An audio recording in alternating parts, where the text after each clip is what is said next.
Welcome back, everybody. It's the Betting Pros College Football Podcast. I'm your host, Scott Bogman. Follow me on the Twitter at Bogman Sports. And I'm joined every week. Check us out, please, for 2022. Going to be a lot of fun. Thor Nystrom. We did a week 0 show last week. Week 0 was week 0. It's a lot of unexpected, a lot of things that were eye-rolling, and Nebraska disappointing, which is right on. That's how you know it's college football season here. You can follow him on the Twitter at ThorKU. Thor, are you ready for week 1, the official real week 1? Are you ready to rock? I am, yeah, and we have a full offering these next coming 3 days. You know, we have a bigger Thursday slate than we were going to get for most of the season. We have a bunch of games on Friday. It looks like 5 different FBS versus FBS games on Friday, and then we have the first sort of full slate of Saturday games. So yeah, I couldn't be more excited. Yeah, we are pumped and ready to go here. So just so you guys know the structure of this show, we're going to talk about the Thursday, Friday games. Then we're going to talk about the 5 biggest matchups of the week. And then we're going to give you Thor's favorite picks. So let's just dive in on these Thursday games, Thor. I'm going to lay out just a couple of the games that I see on your sheet that you have big differences in. Differences of 5 points or more. You like Pitt minus the 7.5 versus West Virginia in the backyard brawl. You like Michigan State minus the 20 against Western Michigan. You like Louisiana Tech plus the 19.5 at Missouri. And you like, I believe, Illinois plus the 3.5 against Indiana. So what is it about these games in particular that you like against the spread here for this week? Yeah, well, the backyard brawl first, that's one of the biggest overlays that I have of any game this week. I have my numbers at Pitt as minus 17.5 point favorites. West Virginia lost a lot over the offseason on defense. And the defense has been the one thing that has dragged their crappy offense into bowl season the last couple of years. Now the defense is decimated.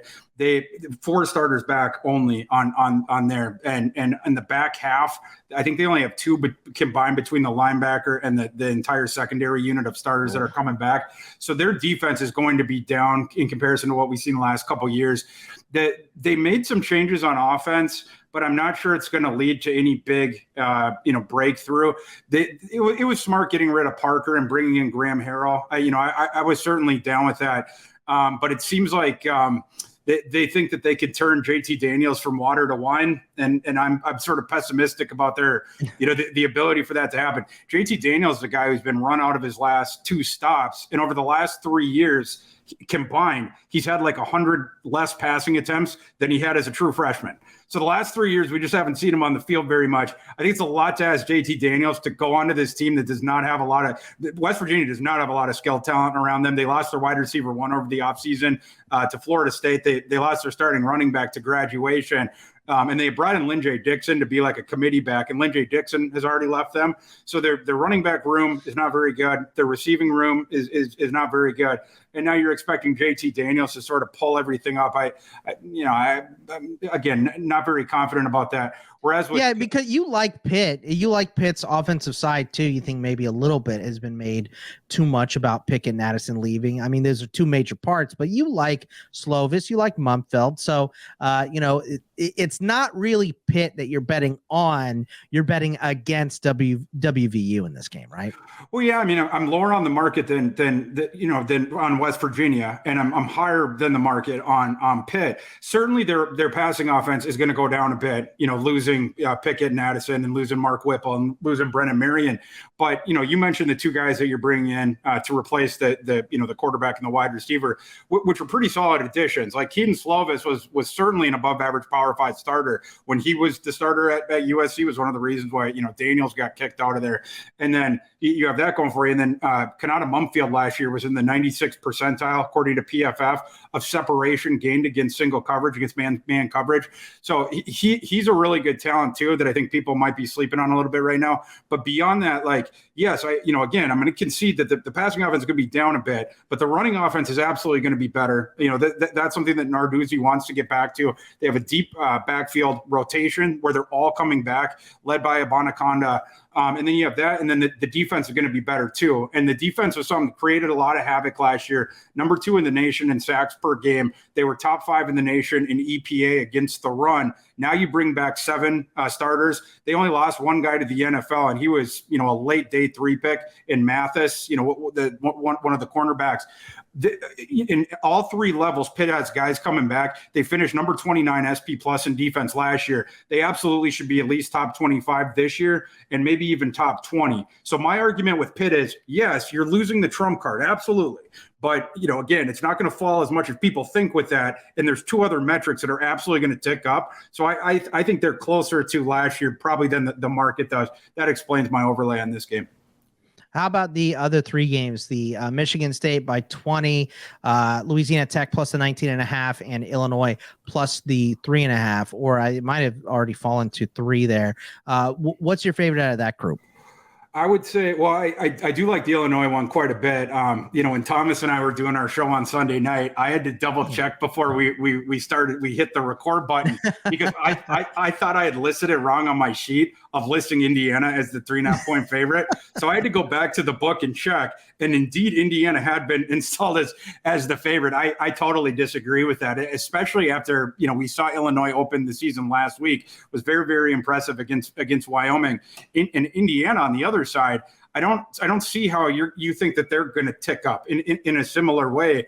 Last year, Penix got injured pretty early into the season, and then the offense just spiraled down the drain after that. But now you don't even have Penix anymore, even the possibility of him. He transferred to Washington. The guy that they brought in to replace him, Connor Bazelak, was a guy that Missouri did not want back. Indiana's running back room stinks. It stunk for years. It's going to stink again. The bigger problem is they used to have a pretty good receiving core where they had like 3 NFL receivers. They had like Fry Fogel and Phil Yor and Nick Westbrook. And then they had Peyton Hendershot with those guys for a while. So you had like 4 NFL talents, that were catching the ball. Now they're down to 0.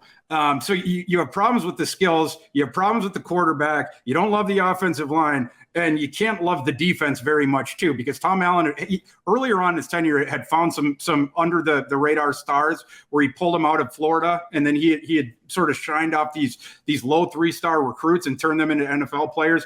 Those guys are all gone now. And he has not fortified them by polishing off some other gems. So I think Indiana is going to be down. I think this is going to be a really tough year for Tom Allen. Not sure that he survives it. I like Illinois to win that game. I like both sides of that game. I'm absolutely with you. After we saw the Kirkland brand Wisconsin, Illinois smash Wyoming last week, I like the under in this game too, because like you said, I think you can squint and see a path for middle of the road offense out of Indiana with all the transfers they brought in, but you can't expect them week 1 to be going out there and slinging the rock at maximum efficiency. You know what I mean? So 100%.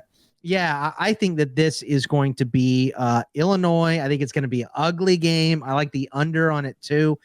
So I am absolutely with you on this game. The other games that you liked, either one of those, you have a strong lean towards between Michigan State and Louisiana Tech? Yeah, well, I like Louisiana Tech the most of those. I think it's just too many points. Live, this thing is ticked all the way up. It's like Missouri minus 20. It's just too many points. Missouri last year, they stunk in almost every single metric except for the singularity of Tyler Beatty. He was like the one thing that team had. And so they just funnel all their touches to him on offense. Well, Tyler Beatty's a Baltimore Raven now. He ain't walking through that door. They signed a guy from Stanford, Nathaniel Pete, who, did not break out as a star at Stanford. He's expected now to take over running back. And then a quarterback. Banged up too, isn't he, Pete? I saw him on the injury report. So yeah. So we'll see if he ends up playing. And then behind him, it's just holdover guys that didn't play much behind Beatty. And then at quarterback, they were the team that sloughed off Bazelak for this Cook kid. Cook, we saw him a bit at the end of last season. He might be a little bit better through the air, but he takes more sacks. It doesn't appear that his pocket presence is as good as Bazelak's, at least right now. So for me, that's sort of a wash. And also, I know that Missouri is not super bullish on Cook heading into this season, despite what they might be telling the media, because every time a big time, transfer portal quarterback hit the portal over the offseason, Missouri was rumored to be chasing every single one of them. Like, you can go down the line. They lost on all of them. They lost on JT Daniels. They lost on Jaden Daniels. Everybody. Like, they tried and they failed. And they ended up signing Jack Abraham, a guy who's going to be a backup for them, who has been at this is going to be his fourth different FBS school that he's at. But, they can't be super confident there. And then Missouri's defense absolutely stunk last year. It was sub 100, both against the run and the pass. So you're pessimistic about them there. Meanwhile, with Louisiana Tech, they have a whole bunch of starters back on defense. They have 8 of them. Last year, they had one of the nation's worst defenses, but it's going to be better to some degree than we saw last year. The offense should be better as well. You bring in a new coach in Sonny Cumbie, who is going to be throwing the ball. He's one of these air raid guys. He brought with him this 5th-year senior, Matthew Downing, from TCU, where Downing is, not the most physically gifted guy, but he knows the system, the air raid system, which is more about timing than beating people with, physicality or your athleticism. So he should be a pretty good fit there. Louisiana Tech has a solid offensive line for the G5. They also have a really, really good receiving core that goes like 4 deep. I think Missouri is going to have problems stopping them from moving the ball. You could probably say the same on the other side, but I think that this is a game where it is going to stay within the 20 points. I like the underdog, the cover in that one. How about some of these over-unders here? You also like the under in this same game, Louisiana Tech at Missouri. You like the over in that game, excuse me. And then Va Tech at ODU. I believe you like the under in that game. It's sitting at 48.5 right now. The Missouri game is sitting at 58.5. So for Thursday and Friday, those are the 2 games, the totals that you like there. Yeah, my system's output on the Missouri Louisiana Tech game was actually 73.5. For the over under. It's a lot of those numbers are based on last year, and of course Beatty's not back, but Missouri is still going to be led by their offensive foot for sure. I didn't mention Luther Burden before, the 5-star receiver. He's probably going to replace as much of Beatty's production as whoever ends up being the RB1, because they're going to manufacture, just a metric ton of touches for Burden. But he's a true freshman, right? So, how much can you expect there? And then, again, with Louisiana Tech, the offense, I'm pretty bullish on that. Both these defenses stink. So, yeah, I would pick that game to go over. And then the other one, the Old Dominion Virginia Tech game, that one live right now, when it opened on Sunday, the over-under was 50.5. It's already come down by 2 points, I believe. It's a little weather there, right? Is that what you were telling me before? Yeah. So it's down 2 points, but it's not down far enough. I still like the under at 48.5 quite a bit. The weather is a big part of it. This game is being played in Norfolk on Friday night. It's this weird opening scenario, and the forecast is calling for 15 miles per hour wind in Norfolk on Friday night. That's the point where, the data shows statistically that the wind starts to really affect both offenses and starts to suppress scoring once you get over that 12 to 15 threshold. So we have the wind going for us in that game. We also, on the other side with Virginia Tech, the favorite of this game, they've come down a little bit. I think it opened at 9.5 or so, and now Virginia Tech's down to -7.5. But they have some offensive personnel issues heading into this game. Looks like their starting running back, Malachi Thomas, is going to miss the game. They have a new starting quarterback in Grant Wells. He's working behind a very inexperienced offensive line that has 4 different true freshmen in the 2 deep amongst the 10 guys. So 40% of their 2 deep at offensive line are true freshmen. And then their running back room, even with Malachi Thomas, you would put it near the bottom of the Power 5 qualitatively. You do the same thing with their receiver room. That it's lost some guys in recent years. Fuente did not recruit very well at those spots in the latter part of his tenure there. So the talent's down on those sides. The Penn State, the former Penn State defensive coordinator that they hired as coach, you'd think maybe he's going to slow down the pace a little bit in this one, especially knowing where his offensive line is at, knowing his starting running back is out, knowing where his receiver room is at, and then knowing the wind, and stuff like that. I don't think he's going to have Wells trying to throw the ball all over the yard either. So you have that. And then ODU last year was a top 15 defense in the nation in the red zone. They were a bend don't break team, but in the red zone, they were very good throughout, consistently good. So even, if Virginia Tech can push the ball down the field, we'd be hoping that Old Dominion is going to be able to tighten once we get into the red zone. I like the under on that game a lot. All right, let's go to the top 5 games of the week. Now, these are going to be handpicked by me, so you get whatever Bogman thinks the top 5 games are. But I don't know if there's a really big argument with the ones I picked. Of course, the biggest one here, Thor, being Notre Dame, number 5, at Ohio State, number 2. Ohio State is a 17-point favorite. The over is 59. Do you have a good lean one way or the other, or is this just hey, let's sit back and watch two good teams duke it out early in the season? I'm probably going to stay away from this one. If I bet it, I would bet on Ohio State. Okay. My line on this game is Ohio State minus 19.7. So you potentially have close to a field goal of line value on that side if that's the way that you want to go. But I do have a lot of questions, specifically on the side of Notre Dame, where you have some open-ended questions where you don't know exactly how it's going to shake out. Buckner last year, the quarterback who's taken over, we saw him off the bench several times, where Kelly situationally would bring him in for Jack Cohen, but now he has to do the whole thing. First start, no pressure, on the road, horseshoe. In the horseshoe against the Buckeyes on national television. Good luck, kid. It's tough, yeah, and he's going in with a first-time head coach in Marcus Freeman. Now, of course, Marcus Freeman was on the staff last year, and he was promoted. Most of the assistants, are guys that were also on the staff, so you do have the continuity. But Brian Kelly was a guy, he knows every game situation. That guy's got a mind like a steel trap for that kind of stuff. Marcus Freeman, he's just starting out in his coaching career. So we'll see if they lose anything in translation with that, but it's obviously a tough opening assignment for them. And then you look on the other side with Ohio State.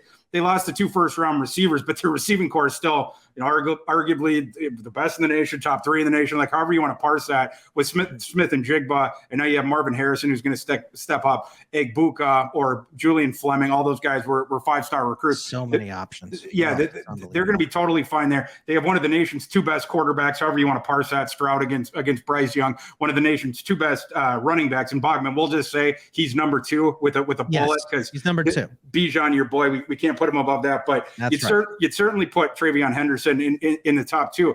And then the thing that you're looking at with Ohio State to decide, is this a team that can beat Alabama, down the road? Because Alabama, I think, is going to be one of the best college football teams we've seen for the last decade. What the key thing for Ohio State is, how much is that defense going to improve under Jim Knowles, who they brought in to try to turn it around? Kerry Coombs, who had been the previous guy there, they did not like what he was doing schematically. He had gotten demoted during the season, stuff like that. Jim Knowles is one of the best defensive coordinators in America, and he has expectations there sky high. They expect to be a top 10 overall defense. You're going to get the top 3 offense. So certainly a national title contender, certainly one of the best 2 teams in the nation. That's why I would lean towards them, but this is a lot of points. So like I said, I'm probably going to stay away just so I can watch that one. What about number 11 Oregon on the road? Well, not really. It's a neutral site game playing against Georgia, but the neutral site is in the Mercedes-Benz Stadium in Atlanta. So not really a neutral site game. This is a Georgia home game for real. They are 16.5-point favorites. 52.5 is the over-under. Look, Georgia lost a lot, but still the majority of the money here, the majority of the cash is on the Bulldogs. How do you see this one playing out? Yeah, I think it's too many points. And that's pretty much what this one comes down to. Like you said it live, it's Georgia by 17. My line on that one is like Georgia minus like 11.5, something like that, or 12, I guess. I have Georgia minus 12. So I do see like 5 points of line value on Oregon. You're paying this tax for Georgia because they won the title last year, but then they lost the 5 defenders in the first round. They had 10 or 12 guys get drafted overall. And then you lost the architect or the quasi-architect of the defense. You want to give more credit to Kirby, but in Dan Lanning, who is now going to be the head coach on the other side. So Dan Lanning has a lot of information about Georgia's personnel. Very good point. Yeah, and Georgia's offense, they lost a couple of running backs. They lost Pickens. Obviously, this year they're going to go to this crazy tight end heavy thing where they have the 3 NFL tight ends and Bowers and Eric Gilbert and Darnell Washington. Isn't Eric Gilbert just going to be a wideout mainly, though? He's the replacement for Pickens for sure. Yeah. Yeah, the downfield guy. But yeah, I mean, Georgia's offense is going to look more similar than Georgia's defense. But Georgia's defense last year was a historically good, modern college football, and that's the one that you'd expect to fall off just a little bit. It's not going to fall off a ton. They still have all kinds of studs. Jalen Carter, Ringo is awesome in the back half. They have all sorts of NFL players still. But again, last you're talking about dropping from one of the best that we've seen for the last 25 years to merely like a top 5 defense in the nation. That's still a decent sized drop off. So, and then on the Oregon side, I don't think that their talent maybe is as down as some other folks do. Like they I'm not the biggest fan of Bo Nix, obviously, but he is an upgrade over Anthony Brown for sure. And, at running back, they lost Travis Dye, but Byron Cardwell, the backup, I think he's better. It was sort of like the situation with Devin Odchain and Isaiah Spiller. Like, I don't really care that A&M lost Spiller because I think Odchain is better, right? And so it's like one of those different things. Oregon's also pretty good on the lines. That's something that Dan Lanning can thank Mario Cristobal for, because Mario Cristobal is obsessed with trench play and made sure he recruited it pretty well. So I think that Oregon has enough talent to keep this one within the number. And I think that if you want to bet Georgia, you just have to acknowledge that you're essentially paying a 5-point tax because of what happened last year. Right. I love that breakdown. Dan Lanning, huge point, obviously, like you said, knows the ins and outs, not only of the system, but the personnel as well. Let's go to the third game here that I have. Number 23, Cincinnati on the road against Arkansas. Number 19, the current line is Arkansas by 6. This is one I got to say, I wanted to write up in my article, Arkansas. I read a couple things. I think they went my way. And then I read Thor. And Thor, you don't like Arkansas in this game. You like Cincinnati. I feel like they're replacing too much, but what I did with this game was I said, I'm going to just stay away. I'm just going to stay away and see what happens week 1. I think if Cincinnati loses to Arkansas, they're obviously taking a decent step backwards. But if they go in and beat the Razorbacks in Arkansas, that's a huge win for a team coming off an enormous year. But it looks like right now, unlike Georgia, you are not paying the Cincinnati tax because they lost so much in the NFL draft. No, you're getting a tax credit, I suppose, is the way that we would put it. Objectively, this is one where it just goes too far the other way. I have this line at Arkansas -1. And now live, they're now like 6-point favorite or 6.5-point favorite in the market. I just think it's too much.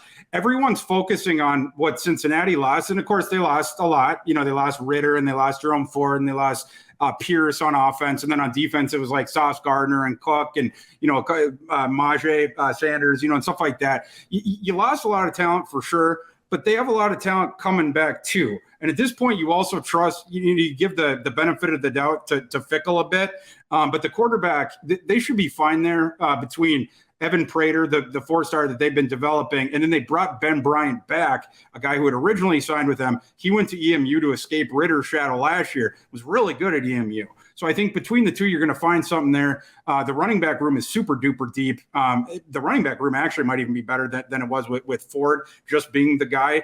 Like I said, going 4 deep. Corey Kiner, local kid who had signed with LSU initially, you bring him back. He transfers in. He was a high 4-star recruit.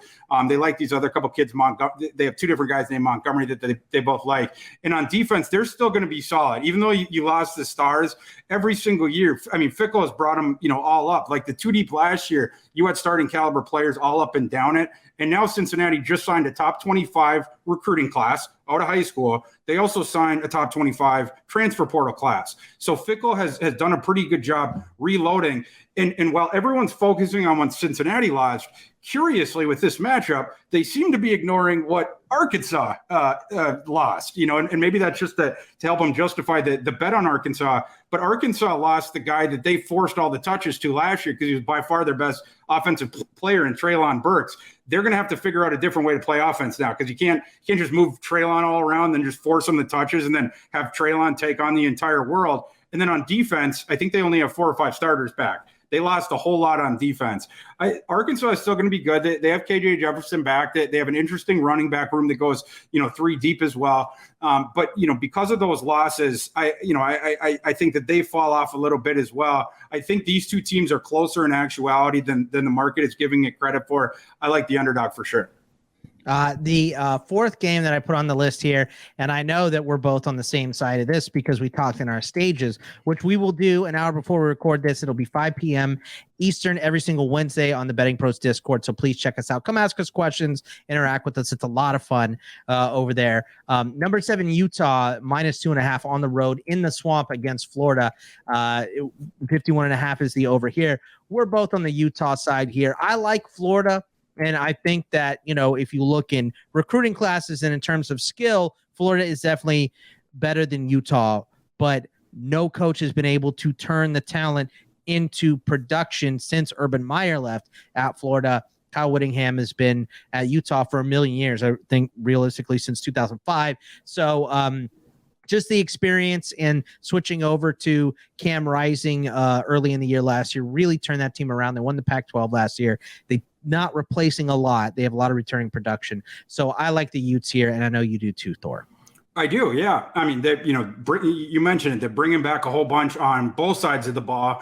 The offense is going to be really, really good. You got Rising back. You have Thomas back, Tavion Thomas, one of the best running backs in America. You have 4 starting offensive linemen coming back. And I think it's either 4 of the top 5 or 5 of the top 6 pass catchers as well. So you bring back a ton on offense. On defense, the big loss was Devin Lloyd, but they did a pretty decent job with a 1-for-1 trying to swap him out by stealing a guy off the roster that they're about to see in Muhammad Diabate, who they took from Florida. We would say that he might have impact, but it's more personnel because obviously he got out before the coach change. So yeah, and he should fortify that linebacking core. And Utah is very strong up front. They always have been under Whittingham. And their secondary, which invariably is also very strong under Whittingham, that's going to be very, very good this year as well. I really, really like this Utah team. And you were sort of alluding to this with Florida on the other side of it, where long term, I'm bullish on Napier for sure. I mean, if this game was in November, Thor, do you think you would still have Utah, or do you think you'd have Florida? Maybe. I would have to see about where's the offensive line at Florida. It's a unit that's been awful for the last couple of years. How far does that jump up? If at all. Napier did bring an NFL offensive guard with him from Louisiana, this enormous kid, so that their offensive line is going to be a little bit better. But from where it's coming from, and now you're facing a team like Utah, it is going to have to jump up significantly to compete in the trenches there. And then on defense, they've been a tire fire for the last couple of years. So I don't know how you're going to trust Florida with your money against this Utah team where we know all these kids. We know this team is just rock solid. After Cam Rising took over for Brewer in week 3 or week 4 last year, that team was awesome. They were one of the best teams in the nation, for the rest of the season. And they're one of the few teams in the nation that has an enormous amount of continuity coming back, both with their coaching staff and also both on the offensive and the defensive sides of the ball. I really like Utah to win this game. And so do my numbers. My numbers have Utah -6. The last game of the top 5, and look, we could have gone different ways here. We could have just thrown Alabama out, right? 41.5 point favorites against Utah State. We could have talked about some of these other ranked teams, but this is the game I want because I do think it's going to be competitive. It's number 24 Houston is a 4-point road favorite against UTSA. The over is 62 here, Thor. How do you see this game playing out? I kind of like UTSA at home, but Houston's no joke. They're ranked for a reason. They are a very good squad. I probably honestly wouldn't mess with this one way or the other, but how do you see this one going? Yeah, and I'm with you on that. I'm probably not going to mess with this one either because both of these teams, we talked both on this show and then also on the stages that we did of you have games where you'll be higher on the one team than the market and maybe lower on the other team, and it can open up these value windows, perceived or real, but where it does, you pull the trigger. This is a game where I was lower on both these two teams than the market over the summer. Houston, I'm not sure that people were baking enough. You read the Houston previews that people had out there. It mostly focuses on the offense, and what they brought back, and with Clayton Tune, and you have Tank Dell and everything like that, and behind Dana Holgorsen, calling the shots. Yeah, the offense should be pretty solid. But I don't think people are focusing enough on what they lost on defense. And defense was the reason why they were so good last year. They had all the different NFL defenders. The one kid win in the first round, Logan Hall. He wasn't the only guy that got drafted off that Houston defense. They got kind of cratered out on the defensive side of the ball. So you would think that they're going to go from like a top 20 defense. Now you're going to regress back maybe to where you've been previously in the Holgorsen era. And then the other thing is they lost the guy that they were expecting to be their starting running back in spring ball for the season. The running back that they have is fine, Tajon Henry, but he's more of an air back. He's not the guy that can handle the whole pounding. So the running game is probably going to be a little bit down. And then on the UTSA side, you bring back Frank Harris, which is great, and you bring back Franklin, which is great too. But they lost the running back, the stud Sincere McCormick, and I thought they had signed a kid from Arkansas that I thought was just going to take over, Traylon Smith. But I was reading through all the stuff in camp. It doesn't look like Traylon Smith has stolen that job. It looks like he's he's definitely not starting. This kid named Brady, it looks like, is the guy leading their depth chart. So we'll have to see the way that their running game shakes out. And last year, was sort of a magical year for them where they caught a lot of things right and they won all these different games. I don't think that this year is going to go quite as well for them. But like I say, I'm just a little bit lower on both these teams. My line on this game is Houston minus 5.9. You're sort of within the window. I'm not touching this one. All right, so let's go to your picks for the week. I listed a bunch of games that you have overlays on, but Thor, obviously, I'm just going to go ahead and soft pitch this to you. Give us some games that you like this week, whether it's against a spread, over-unders, anything else, any other props that you see that you like, whatever it is. This is your time to tell the people what you like this week. Well, the props haven't opened on my book yet, so we'll have to wait for the next couple of days on those. I'll definitely have some of my Saturday show with When Mike do those Farrell. props usually come out? They come out Saturday morning or Friday night? It's usually on Friday. Yeah, like Friday. The books will put them on. Some other books, apparently I'm not on these, but there's apparently some other books where the college props come out maybe a couple of days before that. But yeah, you're never getting them before a Tuesday at the earliest, but the earliest one that opens them. But most books are waiting for Friday to drop the college props. They probably want to see at the other books, like where they've gotten bet up and down, because the books make so many mistakes with college props. We took advantage. I think last week, I don't want to misquote it, but I think I gave out 4 props on the show with Farrell. I think they went 4-0. I'm pretty sure they went 4-0. If they didn't, it was 3-1, but I'm pretty sure they went 4-0. But excellent. But yeah, we'll talk about those then on Saturday. One of the other sides that I like, a game on Friday night, and Boggs, we talked about this on the stages. I really like TCU against Colorado. Same. And this was a game that Thomas and I hit on pretty extensively on our Sunday show, where it's like the line look ahead. TCU was only opened by the books as a 10.5 point favorite. It was one of those where it just jumped off the page. This is way too low. It has already been bet up to TCU minus 13.5 in the 48 plus hours since. I would be surprised if that is not over 2 touchdowns by the time we get to kick, and in fact, it might get there tomorrow. I mean, this line could conceivably be up by around 17 by the time this kicks. TCU, overwhelming majority of the money is laying the points at plus 14 for TCU right now, and I like this game too, Thor. My thing in this one is because I talked a lot about continuity, specifically in my article that will be out tomorrow on Betting Pros. But I talked a lot about continuity for week 1, and you do have a new coach and a new starting quarterback really for TCU and a lot of moving pieces, but they're playing Colorado. Colorado is miserable. I think the only reason it was that low is because Texas A&M had a tough time against Colorado when Haynes King went out for them early in the year last year. So I think that may be a little bit of it, but I expect TCU to score points and Colorado to not. So they're one of the worst P5 teams, I think, Colorado. So I like TCU to roll in that one. I'm right there with you. Yeah, Colorado certainly at this point now is near the bottom of the Power 5. Absolutely. They've moved into the neighborhood with Vandy. Vandy wants to move out of that neighborhood now, but Kansas and Duke. I'd take Vandy after watching them against Hawaii. I'd tell you that much. I think I would take Vandy straight up against Colorado at this point too. But yeah, we talked a lot in the offseason about how much talent USC added in this historical offseason of the player movement. USC jumped way up. Colorado is on the opposite end of the polarity, where everyone just went into Boulder and plucked every player off their roster that they wanted. I think Colorado they lost 23 guys in the portal. I believe, from my count, that they lost the most players of any other school, and a lot of them were in they're too deep. So Colorado is down even in relation to what they were last year, and last year they weren't good. They went 4-8 last year. they're definitely going to be worse this year. And then meanwhile, on the other side with TCU, you mentioned how much experience they have coming back. They're top 10 in the nation in returning experience that comes back. I believe it's 18 total starters. So again, totally opposite side. USC, they had jumped from the end of last season to my power rankings right now. They had jumped 39 spots. TCU is the only team that jumped higher than that. They actually jumped up 40 spots in my power ratings. You both have the returning experience, but also with them, you have the thing where last year's team, it regressed so bad because of two very, very specific things.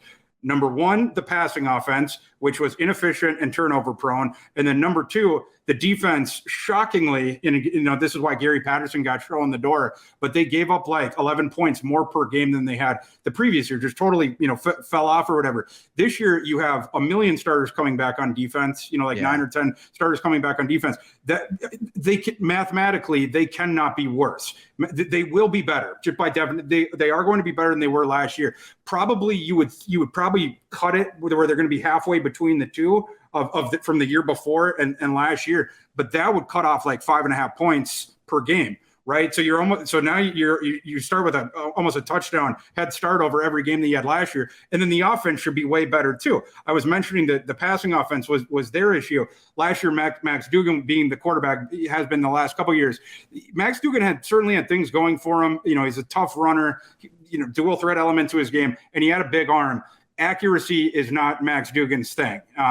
Max Duggan struggles very poorly with accuracy. He also had some pocket presence issues where he'd throw the ball up for grabs and stuff like that. You go from that to now you go to a quarterback who is perfectly suited for the air raid in Chandler Morris, and he's running the Sonny Dykes air raid system, which is developed. I mean, you want to talk about the most quarterback friendly system that you can possibly play in might be Sonny Dykes' system.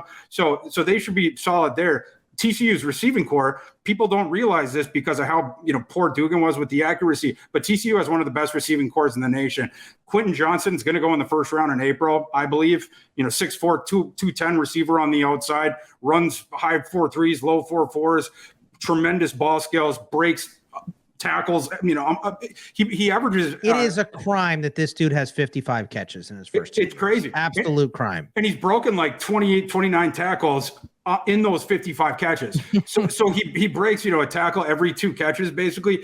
He can also make the plays down the field. So he's a guy that you can manufacture the touches short. He's going to create for you because you can break the tackles, and then you can send him deep, and he can do that stuff too. And then the 3 guys behind him are really solid too. They, 3 other starting caliber Power 5 receivers. And then the running back, they had lost Zach Evans to Mississippi, and Zach Evans, last year was probably their best offensive player, and a former 5-star guy, but not a very good not a very good fit for the air raid. He's just the between the tackles runner. He can get outside certainly too, the explosion, but he is not good on third downs. It never has been. Didn't get thrown the ball a lot. Doesn't pass block. Miller, the holdover running back that TCU has, who is a little bit better on a per touch basis than Evans last year. He is the more prototypical receiving back. He's going to be a very good fit for this system. I think TCU takes a giant step up this year over what we saw last year. And I do not believe that Carl Durrell survives the entire regular season. I think he's going to get fired either in late October or early November. And I think that the poor season starts out for Colorado here. Are there any other games that you have a strong lead on, whether it's like I said, the over under or the spread this week, or anything else you have? Let's see, we hit on one random one that I'm sniffing around. I kind of like Middle Tennessee plus the points against James Madison. I think the books are too high on James Madison. James Madison, they're the one FCS team that jumped up to the FBS this year, and now there's 131 teams in the FBS. James Madison's been very good at the subdivision level the last couple of years, and I think sometimes there's a mistake made of thinking that that's just going to continue. But if you look back at the foremost, WKU in their system probably has a lot of that, because Houston Baptist, the whole coaching staff and quarterback, came in and set NCAA records last year. So I think a little bit of that has to do with James Madison as well. Well, the last 4 power FCS teams that have jumped to the Sun Belt, it's Georgia Southern, I think Georgia State, Appy State, maybe Coastal. I think those teams were very, very good in the FCS, and then their first year in the FBS was, but as a group, there was an exception, but was not as nearly as good, and it took them a little time to sort of build up or whatever. They would have been significantly low, like the win total that Vegas was projecting James Madison for in the offseason, which was shockingly set at 6.5, despite the fact that James Madison is only playing 11 games. Again, this is an FCS team. It's a good FCS team, but now they have to jump up to the next level. Middle Tennessee is bringing back a lot of different guys. They bring back the quarterback. They bring back a lot of receivers. They're going to a true air raid system this year, which I think is probably better suited for what they do. They've not run the ball well in recent years. Now you try to move even further away from that, put the ball up in the air, and the offensive personnel should take to that pretty quickly. My line on this game is it's JMU minus a half a point. So it's basically a coin flip pick 'em. Whereas in Vegas, it's Middle Tennessee plus 6.5, which just seems like absurdly no credit for what's a decent, FBS team facing this team who is coming up in their first game. All right. Well, I think that's going to wrap it up for us this week. Obviously, great information from Thor. Follow him on the Twitter at ThorKU. And Thor, once again, we did this last week, but let's do it again since this is officially week 1 now. Can you kind of lay out your betting pro schedule for everyone so they know when your content is going to come out and where they can find all of it? Yeah, sure. Starting on Saturdays, I have the kickoff show with Mike Farrell that goes from 10 to 11:30 Eastern every Saturday. Check that out. We go game by game through the card, give picks on sides, totals, props, DFS, the whole gamut. So that that's a fun one. Sundays, do the show with Thomas with the early look aheads to the lines, where I project the spreads, and then we see the biggest discrepancies. And that's a fun show because it's great to bet late in the week, and there's certainly opportunities there. The most value you can get betting on these things, it's right away on Sunday or Monday, and then you'll see the lines start to shift. And most of the games that Thomas and I talked about, where I was like, this line is going to move. The TCU game already TCU, moved 4 points already. It's crazy. Most of them have moved at least a little bit. So definitely check that one out. I have a column on Mondays where with my power rankings. Every week we update the power rankings 1 through 131. Tuesdays this year, the column that comes out is my notes, my advanced notes for the coming weekend, where you'll see all my adjusted spreads against the Vegas line, my adjusted totals against the Vegas line, and those. And then just, going through, was there any significant injuries that occurred over the last weekend that are affecting some of these lines? Which game should you be betting on early? Which game, which ones are the lines going to move, stuff like that. And then on Thursdays, when I drop my 10 favorite bets, my side bets of the week. So you can check that out. That'll be out. I don't know when this episode's coming out, so I don't want to say tomorrow. Thursday, I believe. Yes. Okay. Then it's coming out today on Betting Pros, my 10 favorite bets of the college football weekend.